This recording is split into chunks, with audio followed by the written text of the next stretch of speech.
الحمد لله رب العالمين الصلاة والسلام على سيد الأنبياء والمرسلين نبينا محمد وعلى آله وصحبه أجمعين. قال الله تبارك وتعالى في القرآن العظيم: أعوذ بالله من الشيطان الرجيم. بسم الله الرحمن الرحيم. ولقد يسرنا القرآن للذكر فهل من مدكر. صدق الله العظيم. رب اشرح لي صدري ويسر لي أمري واحلل عقدة من لساني يفقه قولي. رب يسر ولا تعسر وتمم بالخير. حاضرین کرام، السلام علیکم ورحمۃ وبرکاتہ۔ آسان قرآنی عربک گرامر کا آج ہمارا 23واں لیکچر ہے۔ جیسا کہ آپ جانتے ہیں کہ کچھ ہفتوں سے ہم نے الجملۃ الفعلیہ کو شروع کیا تھا، یعنی جملہ فعلیہ کے بارے میں ہم نے کچھ انفارمیشن حاصل کی تھی۔ آج ہم اسی جملہ فعلیہ کو کنٹینیو کریں گے اور انشاءاللہ کوشش کریں گے کہ اس جملہ فعلیہ کا جو آج فورتھ پارٹ ہے یا فورتھ باب ہے، اس کو آج ہم کور کریں گے۔ تو اس سلسلے میں ہم نے پچھلے لیکچر میں، لیکچر نمبر 22 میں فعل ماضی کے بارے میں بات کی تھی، کچھ اس کے قوانین پڑھے تھے، کچھ رولز پڑھے تھے۔ آج ہم انہی رولز کو کنٹینیو کریں گے۔ ابھی تک ہم نے 3 رولز پڑھے، اب ہم آج کے لیکچر سے چوتھا رول شروع کریں گے۔ انشاءاللہ جانیں گے فعل ماضی کے کیا کیا رولز ہے۔ تو سب سے پہلے، جیسا کہ آپ کو پتا ہے، فعل کے بارے میں ہم جان رہے ہیں، تو فعل کے بارے میں آپ یہ سمجھیے کہ فعل ایک ایسا کلمہ ہے جس میں کام کا نام یا کام کا کرنا پایا جائے کسی زمانے کے ساتھ۔ اور عربی میں زمانے کے لحاظ سے صرف فعل کی 2 قسمیں ہیں، یا تو فعل ماضی گزرا ہوا زمانہ یا فعل مضارع۔ فعل مضارع کا مطلب یہ ہوتا ہے کہ جو اس میں یعنی پریزنٹ اور فیوچر، یعنی حال کا زمانہ اور آنے والا زمانہ، دونوں زمانے پائے جاتے ہیں۔ چنانچہ فعل مضارع کو ہم تفصیلاً آگے پڑھیں گے۔ آج کا جو ٹاپک ہے، یعنی پچھلے 1-2 ہفتے سے وہ فعل ماضی کے بارے میں ہم جان رہے ہیں۔ تو فعل ماضی میں ہم اس زمانے کی بات کرتے ہیں جو زمانہ گزرا ہوا ہو، یعنی وہ زمانہ پایا جاتا ہے جو کام ہو چکا ہے، یعنی جس کو ہم پاسٹ کا زمانہ کہتے ہیں۔ اسی فعل ماضی کے بارے میں ہم نے کافی انفارمیشن ابھی تک حاصل کی ہے۔ ہم نے گردان بھی جانا، ہم نے یہ بھی جانا کہ فعل ماضی کو کیسے بنایا جاتا ہے۔ تو ہم نے یہ جانا کہ فعل ماضی کو بنانے کے لیے یا اس کو استعمال کرنے کے لیے ہمارے پاس کچھ قوانین ہے، کچھ قاعدے ہمیں یاد رکھنے ہیں۔ ان میں سے ہم نے 3 قاعدے لیکچر نمبر 22 میں ہم نے کمپلیٹ کیے۔ اگر آپ کا وہ لیکچر مس ہوا ہے تو آپ میری چینل ڈاکٹر خالد حکیم پہ جا کے جو لیکچر نمبر 22 ہے اس کو دیکھ سکتے ہیں اور اس سے وہ 3 قاعدے سمجھ سکتے ہیں۔ آج کا جو قاعدہ ہے وہ فعل ماضی کا ہمارا قاعدہ نمبر 4 ہے۔ اس قاعدے کے مطابق ہم نے آپ کو بتایا تھا کہ جو فعل ہوتا ہے، فعل ماضی کا جو صیغہ ہوتا ہے، اس میں فعل اور فاعل دونوں موجود ہو سکتے ہیں ایک ہی کے اندر، یا فاعل باہر بھی ہو سکتا ہے۔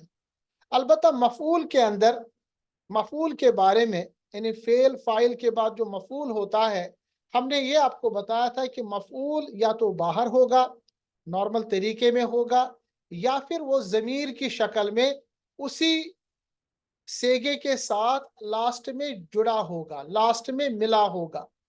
تو ہم آج جانیں گے کہ جب بھی ہمارے پاس مفعول بطور ضمیر ہوگا، یعنی اگر ہمارے پاس مفعول ہوگا وہ ضمیر کی شکل میں ہوگا، یعنی جس کو ہم کہتے ہیں پروناؤن کی شکل میں ہوگا، تو وہ فعل کے ساتھ کیسے مل جائے گا۔ مثال کے طور پر آپ کے پاس پہلا صیغہ ہے خلق، یعنی فعل کے وزن پر ہے، خا لام قاف مادے کے 3 حروف، اس کو فعل کے وزن پہ ڈالیے، بنے گا فعل۔ تو خا لام قاف کو کہیے خلق، فعل کے وزن پہ خلق۔ خلق جو ہے اس میں فعل اور فاعل موجود ہے، دونوں چیزیں، مگر اگر آپ چاہتے ہیں کہ مفعول کو بھی ہم اسی جملے کے ساتھ بطور ضمیر، بحیثیت ضمیر استعمال کریں، بحیثیت پروناؤن استعمال کریں، تو آپ کو یاد ہونا چاہیے کہ جو پروناؤن ہے اس کی دو قسمیں ہیں، یا تو یہ متصل ہوتا ہے، متصل کا مطلب ہوتا ہے جڑا ہوا ہوتا ہے، یا منفصل ہوتا ہے، منفصل کا مطلب وہ جڑا ہوا نہیں ہوتا ہے۔ اور ہمیں یہ بھی پتا ہے کہ جو ہمارے پاس مفعول ہوتا ہے، مفعول کی جو شکل ہے، اعرابی شکل، وہ رفع سے نکل کر نصب میں چلا جاتا ہے۔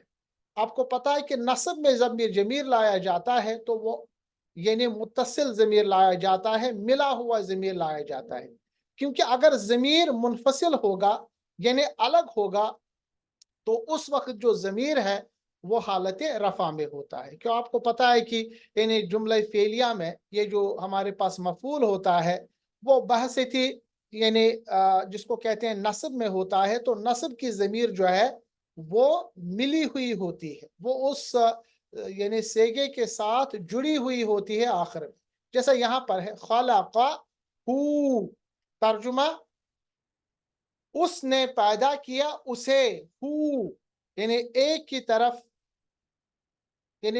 کی طرف واحد مذکر غائب کی طرف آپ یہ ضمیر لا رہے ہیں۔ خلق یعنی اس نے پیدا کیا اسے، یہ جو اسے کا ترجمہ میں نے یہاں آپ کے سامنے کیا ہے وہ ہو کا ترجمہ ہے، اور خلق کا ترجمہ اس ایک نے پیدا کیا، ہو کا ترجمہ اس ایک نے پیدا کیا اسے، یاد رکھیے گا خلقہ فعل فاعل مفعول مل کر مکمل جملہ ہے، ٹھیک ہے، جملہ فعلیہ ہے۔ خلقہ اس نے پیدا کیا اس ایک کو، خلقہما اس نے پیدا کیا ان دونوں کو، خلقہم اس نے پیدا کیا ان سب کو۔ اسی طرح خلقہا اس نے پیدا کیا اس ایک عورت کو، اس ایک مؤنث کو، خلقہما اس نے پیدا کیا ان دو مؤنث کو، خلقہن اس نے پیدا کیا ان سب مؤنث کو۔ آپ دیکھ رہے ہیں نا کہ آخر میں جب بھی ہمارے پاس یہ پروناؤن ایڈ ہوتا رہتا ہے تو اس سے ہمیں پتہ چلتا ہے کہ یہ جو پروناؤن ہے یہ آخر میں جڑا ہوا ہے، کیونکہ یہ رفع کی حالت میں نہیں بلکہ نصب کی حالت میں، رفع کی حالت میں ہوتا تو یہ جو پروناؤن ہے یہ پہلے لگا ہوتا، کیونکہ جب بھی پروناؤن یا ضمیر رفع کی حالت میں ہوتا ہے وہ منفصل ہوتا ہے، اس کے اندر فاصلہ ہوتا ہے، وہ الگ سے لکھا جاتا ہے، مگر جب بھی وہ متصل ہوتا ہے اس کلمے کے ساتھ جڑا ہوتا ہے تو اس کا مطلب یہ ہے کہ یہ جو ہمارے پاس ضمیر ہے، پروناؤن ہے، یہ رفع میں نہیں بلکہ نصب یا جر میں ہے۔ تو یہاں پر نصب میں ہے کیونکہ ہمیں پتا کہ مفعول جو ہوتا ہے جملہ فعلیہ میں وہ حالت نصب میں ہوتا ہے۔ اسی طرح خلقک اس نے پیدا کیا آپ کو، تمہیں، سیکنڈ پرسن سنگولر یہ مذکر کے لیے، خلقکما اس نے پیدا کیا تم دونوں کو، خلقکم اس نے پیدا کیا تم سب کو۔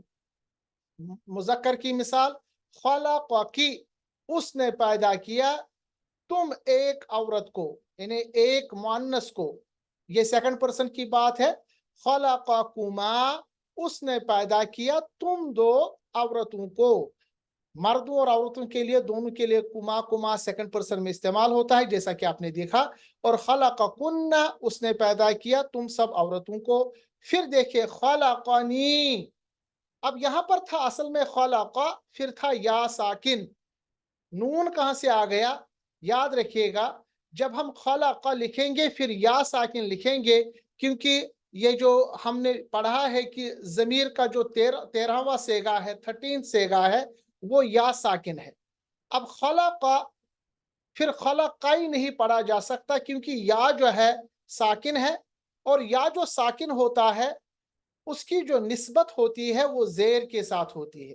اب زیر کسی نہ کسی حرف پہ ڈالا جاتا ہے، تو یہاں پر اس 13ویں سیگے میں نون ساکن یعنی نون یعنی جس کو ہم زیر کے ساتھ ملاتے ہیں، ٹھیک ہے، یہاں پر میں نے نوٹ بھی لکھا ہے کہ یائی متکلم جب بطور مفعول استعمال ہوتا ہے تو اس کا کسرہ یعنی اس کا کسرہ کا مطالبہ ڈیمانڈ پورا کرنے کے لیے اس سے پہلے ایک نون زیر لگایا جاتا ہے. اس نون کو نونی وقایا بھی کہتے ہیں. نونی وقایا یاد رکھیے گا، نوٹ میں آپ اس کو لائیے گا. نونی وقایا کا مطلب ہوتا ہے بیچ بچاؤ کرنے والا نون.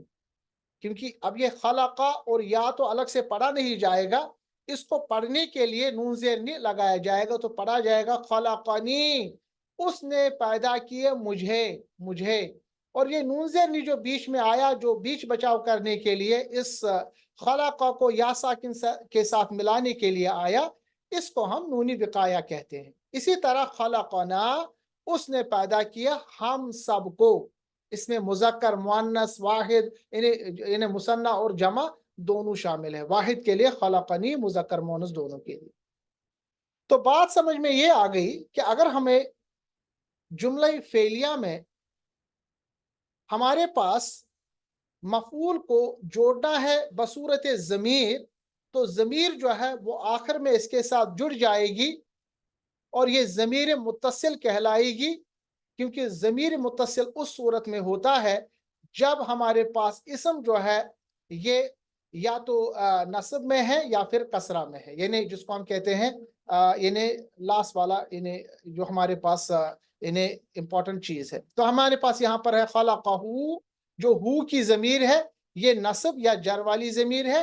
یہ ہمارے پاس یعنی رفع کی ضمیر نہیں ہے، کیونکہ ہمیں پتہ ہے کہ مفعول جو ہے وہ ہمارے پاس نصب میں ہوتا ہے، تو آخر میں ضمیر لگائی جائے گی جس کو ضمیر متصل بھی کہتے ہیں. تو اس لیے میں نے آپ کے سامنے یہ پورا گردان لکھا تاکہ آپ کو پتہ چلے. اور یاد رکھیں یہ جو خلقہ یا خلقہما، یہ پوری جو ہمارے پاس 14 گردانے ہیں، یاد رکھیے یہ پورا کا پورا صیغہ، پورا مکمل جملہ ہے جس میں فعل، فاعل اور مفعول تینوں چیزیں ایک ہی کلمے میں شامل.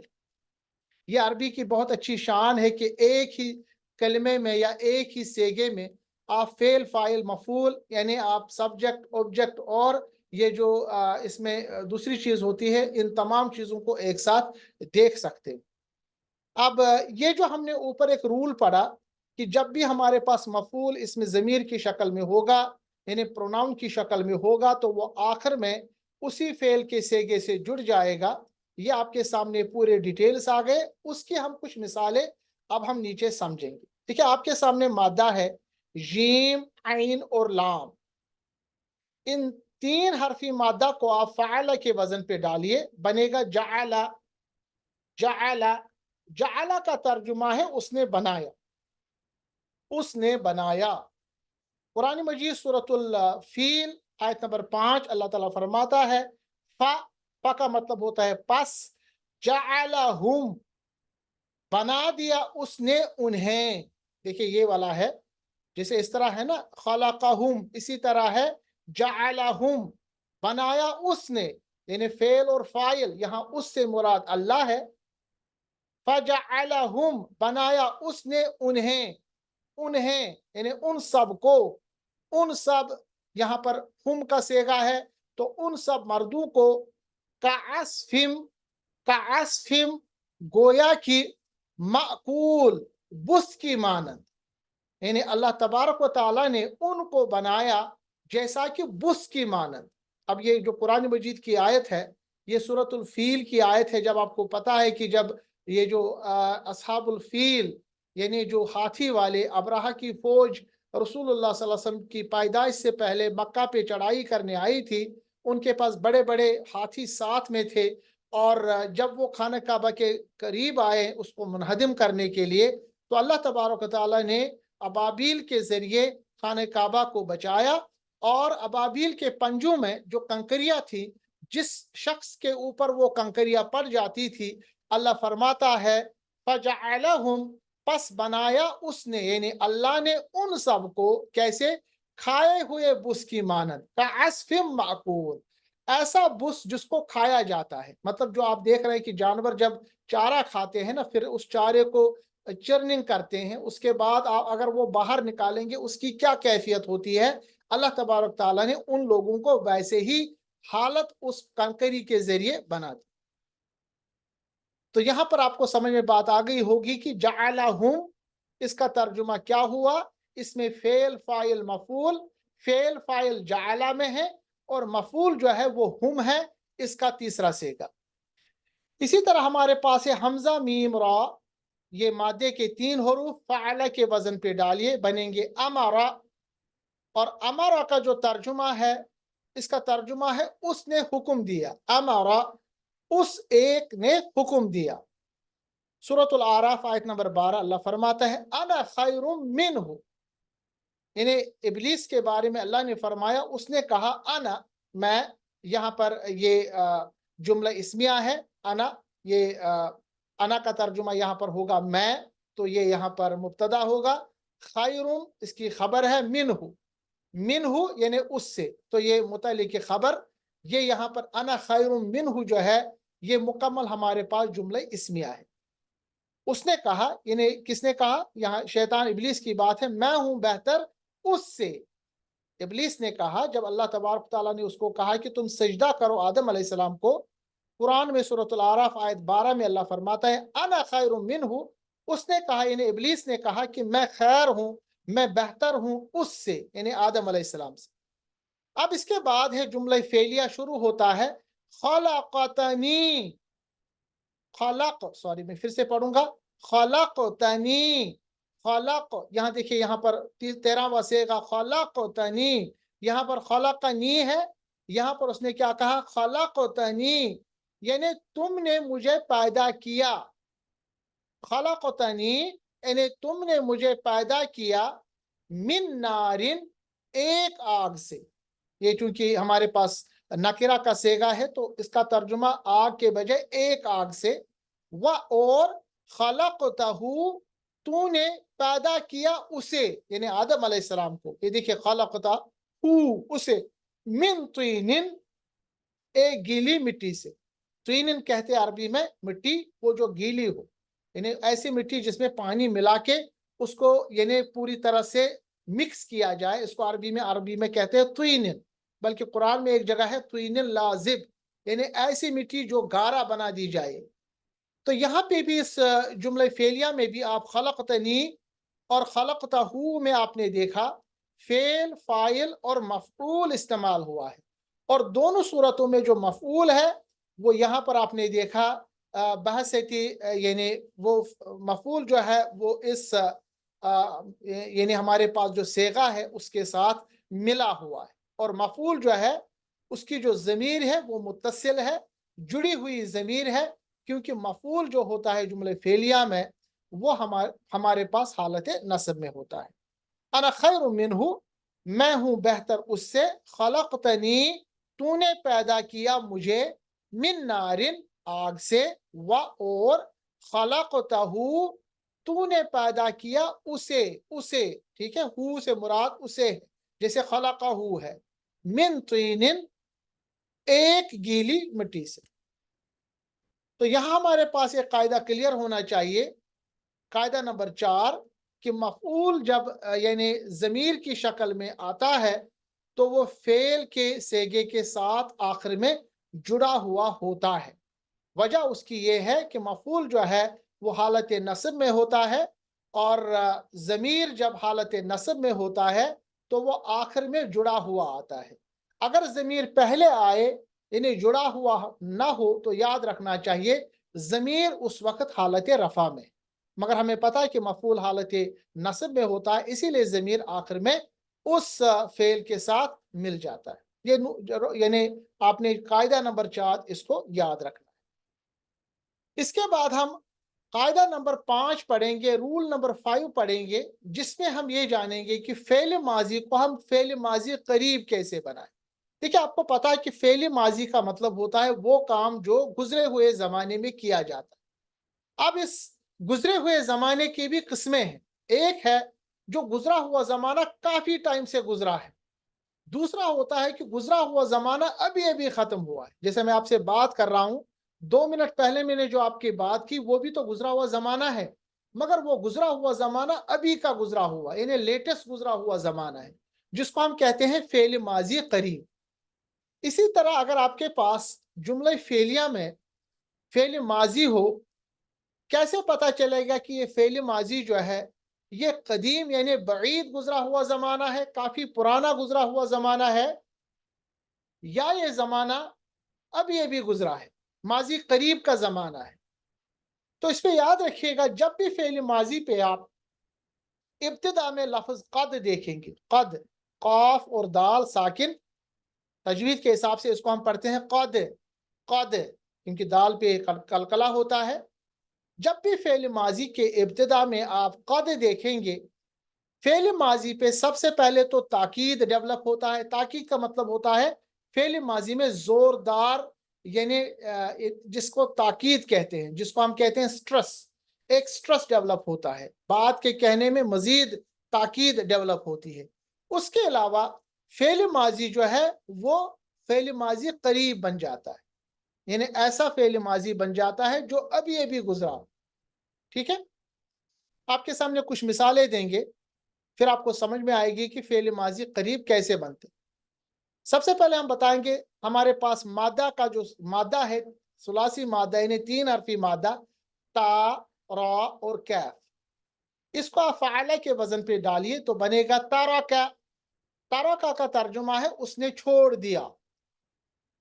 اسی طرح دوسرا ہمارے پاس مادہ ہے کیف، فا اور را، اس کو فعلہ کے وزن پہ ڈالیے بنے گا کفرا۔ کفرا کا ترجمہ ہے اس نے کفر کیا، اس نے انکار کیا۔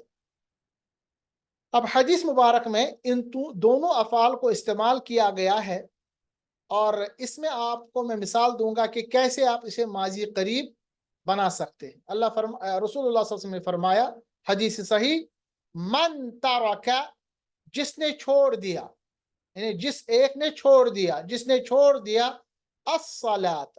اب دیکھیں ترک جو ہے یہ فعل فاعل ہے، الصلاۃ، صلاۃ، یہ یہاں پر ہمارے پاس جو اسم ہے یہ ہمارے پاس کس یعنی اعرابی حالت میں ہے؟ یہ نصب میں ہے۔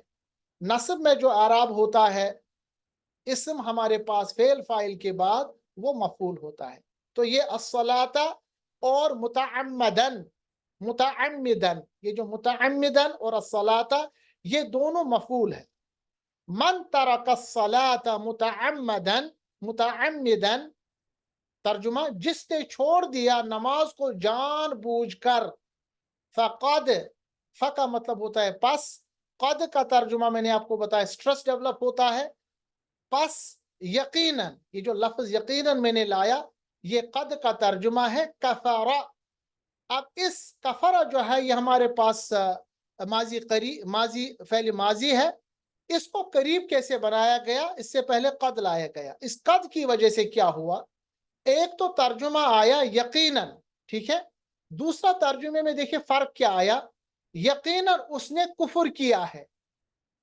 اگر قد نہ ہوتا تو ہم کہتے جس نے نماز چھوڑ دی، جان بوجھ کر نماز چھوڑ دی، اس نے کفر کیا، یہ ترجمہ ہوتا۔ مگر فقد جو آیا اس کا ترجمہ ہو گیا تو یقیناً اس نے کفر کیا ہے۔ یہ جو لاسٹ میں آیا ہے نا کفر کیا ہے، یہ نہیں کہ کفر کیا بلکہ کفر کیا ہے، جو لاسٹ میں جو ہے آیا، اس سے پتہ چل گئی یہ بات کہ یہ فعل ماضی اب فعل ماضی نہیں رہا بلکہ اس کو فعل ماضی قریب کہتے۔ ٹھیک ہے، یہ چھوٹی سی آپ ڈفرنس یاد رکھیے گا۔ فعل ماضی قریب مطلب جو کام ابھی ابھی ختم ہوا جس کو فعل ماضی قریب کہتے ہیں، اس کو بنانے کے لیے جو ہمارے پاس فعل کا گردان ہے، فعل ماضی کا گردان ہے، اس سے پہلے قد لگایا جائے گا۔ اس قد کی وجہ سے ایک تو اس فعل ماضی میں تاکید ڈیولپ ہوگا، اس میں سٹرس ڈیولپ ہوگا، اور دوسرا اس کا ترجمہ ماضی قریب میں چلا جائے گا، اور ماضی قریب کا مطلب ہوتا ہے کہ اس کا ترجمہ میں آخر میں ہے آئے گا۔ من ترک الصلاۃ متعمدا، جس نے چھوڑ دیا نماز کو جان بوجھ کر، متعمد مطلب ہوتا ہے جان بوجھ کر، یعنی کوئی عذر کے بغیر، جانتے بوجھتے، فقد پس یقیناً، بلا شبہ، کفرا اس نے کفر کیا ہے۔ ٹھیک ہے، یہ حدیث صحیح ہے، اس سے ہمیں نماز کی اہمیت بھی پتہ چلتی ہے، اور یہاں پر فعل ماضی قریب کی بھی مثال ہے۔ ایک اور مثال ہم فعل ماضی قریب کی دیں گے۔ ہمارے پاس صیغہ ہے ہا، یعنی ہمارے پاس مادہ ہے ہا، لام اور فا، اس کو آپ فعلا کے وزن پہ ڈالیے تو بنے گا یہ حلفا. حلفا ترجمہ اس نے قسم کھائی. حلف کہتے ہیں نا قسم کھانے کو. حلفا حلفا پہلا سیگا ماضی قریب کا پہلا سیگا اس نے قسم کھائی. جامع ترمذی کی حدیث صحیح ہے من حلفا جس نے قسم کھائی بغیر اللہ اللہ کے بغیر کسی کی. جس نے قسم کھائی بغیر اللہ غیر اللہ کی یا اللہ کے بغیر کسی کی فقد یقیناً پس یقیناً یہ پس جو میں نے کہا یہ یقیناً فا کا ترجمہ ہے تو یا پس یقیناً تو یقیناً کفر اس نے کفر کیا ہے. اب دیکھیں ایک تو قد کی وجہ سے اس میں یقیناً یعنی تاکید کا پہلو ڈیولپ ہوا. دوسرا یہ کہ کفر جو ہے یہ فعل ماضی قریب بنا. ترجمہ آیا اس نے کفر کیا ہے. یہ جو لاسٹ میں ہے آیا اس سے ہم نے اس کو فعل ماضی قریب بنا. مجھے امید ہے کہ آپ کو مثالوں کے ذریعے یہ باتیں بہت ہی آسان لگ رہی ہوں گی. ایک اور مثال ہے خا سین را. یہ ہمارے پاس مادے کے 3 حروف فاعلہ کے وزن پہ ڈالیے بنے گا خسرہ. اس نے نقصان اٹھایا. سورۃ الانعام آیت نمبر 140 میں ہے. اللہ فرماتا ہے قد خسر قد یقیناً بلا شبہ. اب دیکھیے قد ابتدا میں آیا ایک تو اس میں سٹریس ڈیولپ ہوا معنی میں. دوسرا یہ ماضی قریب میں تبدیل ہو گیا. قد یقیناً خسر الذین نقصان اٹھایا ہے الذین ان لوگوں نے قتلوا جنہوں نے قتل کیا اولادہم اپنی اولاد کو سفہا نادانی میں. یعنی جن لوگوں نے یقیناً انہوں نے نقصان اٹھایا جن لوگوں نے قتل کیا اپنے اولاد کو. اولادہم یہاں پر آپ نے دیکھا یہ یہاں پر مفعول کا صیغہ ہے. اولادہم اپنے اولاد کو سفہم نادانی میں بغیر علم علم کے بغیر. ٹھیک ہے.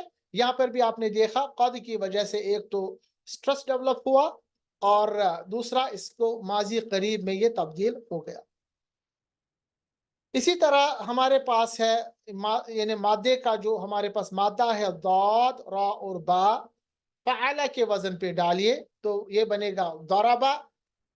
ضربا اس نے بیان کیا. سورۃ الروم آیت نمبر 58 اللہ فرماتا ہے لقد. لام جو ہے اس کو لام تاخیر کہتے ہیں اور قد جو ہے اس سے 2 چیزیں ہوتی ہیں. سٹریس بھی ڈیولپ ہوتا ہے اور فعل ماضی قریب میں چلا جاتا ہے. تو یہاں پر قد لام زبر لا بھی تاکید کے لیے استعمال ہوتا ہے قد بھی تاکید کے لیے استعمال ہوتا ہے. تو اس کا ترجمہ اردو میں کرنا بہت مشکل ہے. ہم بتا سکتے ہیں یقیناً بلا شبہ مگر یہ اچھا نہیں لگتا. اسی لیے جب آپ عربی جانیں گے اس میں دیکھیں گے کہ 2 بار تاکید کا پہلو ڈیولپ کیا گیا ہے. تو امپورٹنس اس بات کی کیا ہے کتنی امپورٹنس ہے اس بات کی. اسی لیے میں کہتا ہوں کہ 100% ترجمہ قرآن مجید کا کسی نے نہیں کیا ہے کیونکہ یہ ممکن ہی نہیں جیسا کہ آپ یہاں دیکھ رہے ہیں. لقد یقیناً بلا شک ضربنا ہم نے بیان کر دی ہے.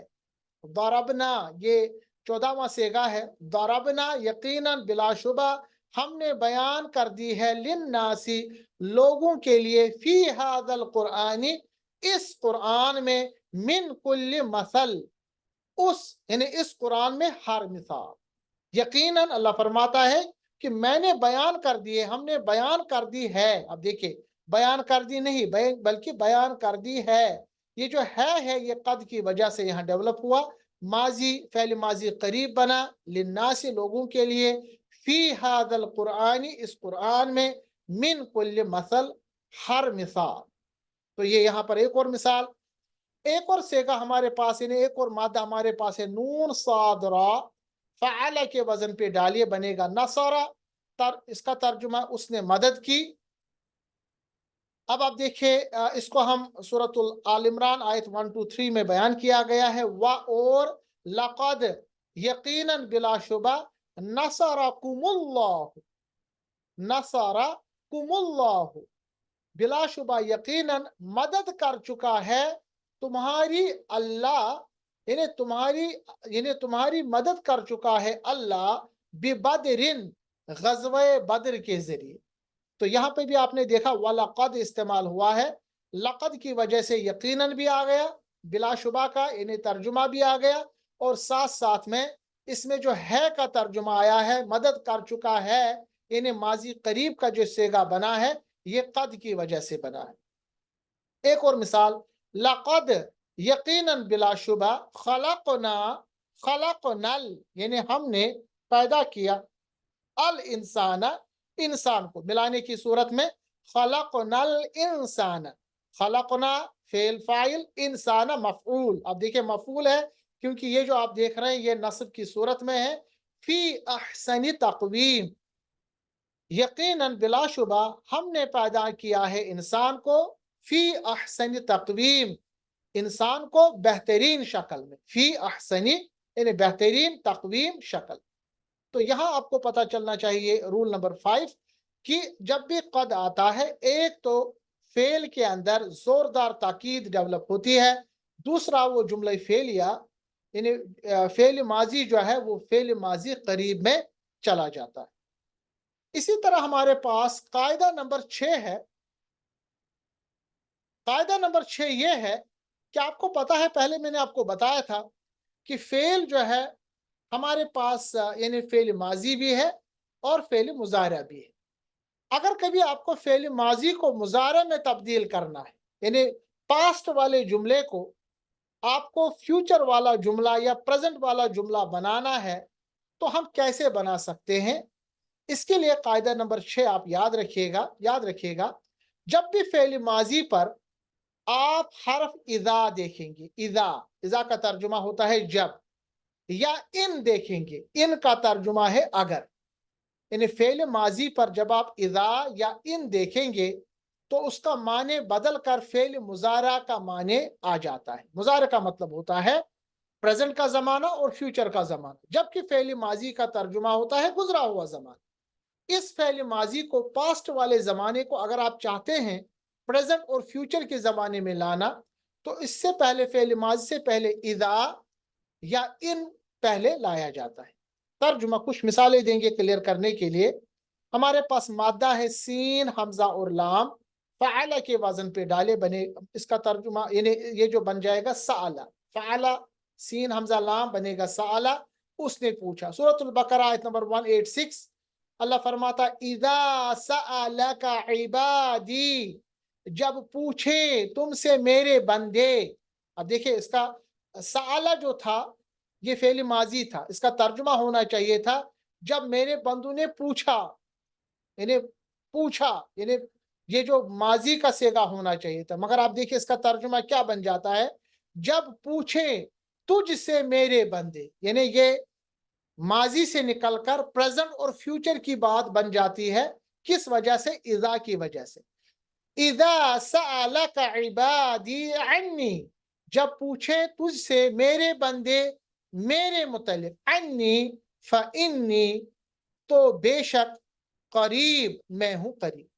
جب بھی آپ سے سوال پوچھا جائے گا، رسول اللہ صلی اللہ علیہ وسلم کو خطاب ہے، جب آپ سے پوچھا جائے گا، میرے بندے، اللہ فرماتا ہے میرے بندے جب آپ سے سوال پوچھے کہ اللہ کہاں ہے، اللہ سے کیسے دعا کریں، سورۃ البقرہ میں فرمایا گیا جب وہ پوچھیں گے، یہ پوچھیں گے اگر ہوتا تو اذا نہیں ہوتا، اس کا ترجمہ ہے جب پوچھیں تجھ سے، ابھی بھی پوچھیں گے، آئندہ والے زمانے میں بھی پوچھیں گے۔ فعل ماضی کے بجائے فعل مضارع بن جاتا ہے، یہ اس وجہ سے بن جاتا ہے کیونکہ اس سے پہلے اذا استعمال ہوا ہے۔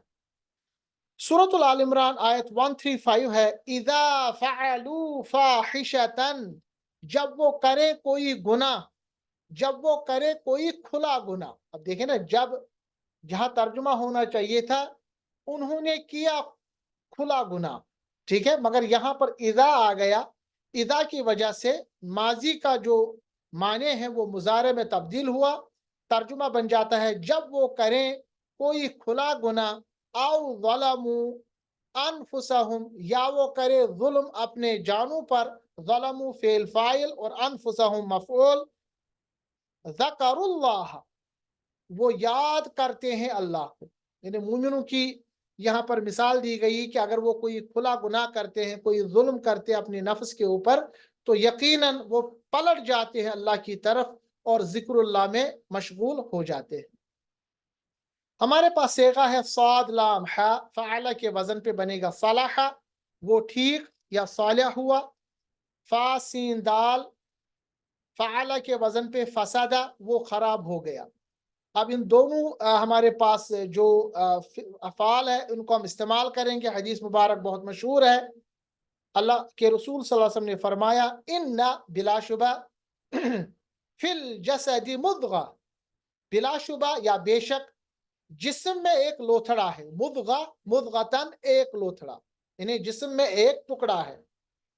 اذا صلحت، جب وہ ٹھیک ہو جائے، صلحت صلح الجسد کلہ، ٹھیک ہو جاتا ہے پورا جسم، یعنی جسم کے اندر ایک ایسا ٹکڑا ہے جب وہ ٹھیک ہو جاتا ہے تو پورا جسم ٹھیک ہو جاتا ہے۔ دیکھیں اذا صلحت، ترجمہ یہ نہیں کہ جب وہ ٹھیک ہوگا، نہیں، جب وہ ٹھیک ہو جائے۔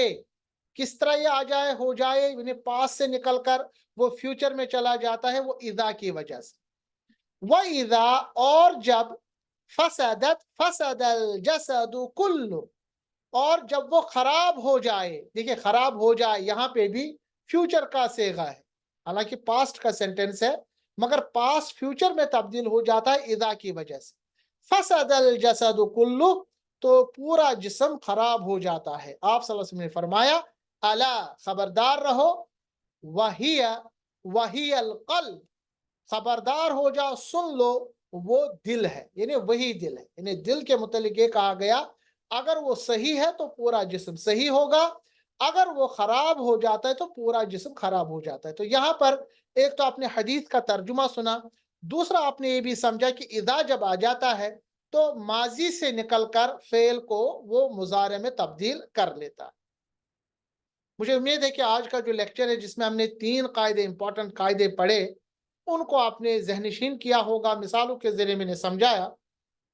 کیونکہ ہمارے پاس صرف 1 منٹ ہے اس درس کو کمپلیٹ کرنے کے لیے، انشاءاللہ المستعان وقت پہ آیا کریں، اس کو جڑا کریں، اور آنے والے لیکچرز میں انشاءاللہ مزید ہم قاعدے پڑھیں گے فعل ماضی کے، اور اس کے بعد ہم مضارع شروع کریں گے، اور کوشش کریں گے کہ جو عربک، یعنی قرآن کا عربک ہم نے سیکھنے کی کوشش کی ہے اس کو ہم کما حقہ پورا کریں گے۔ اللہ تبارک تعالی ہمارے لیے آسانی فرمائے اور آسانی کو قبول فرمائے، اس کاوش کو قبول فرمائے۔ ملتے اگلے لیکچر میں، تب تک کے لیے اللہ حافظ، السلام علیکم ورحمۃ اللہ وبرکاتہ۔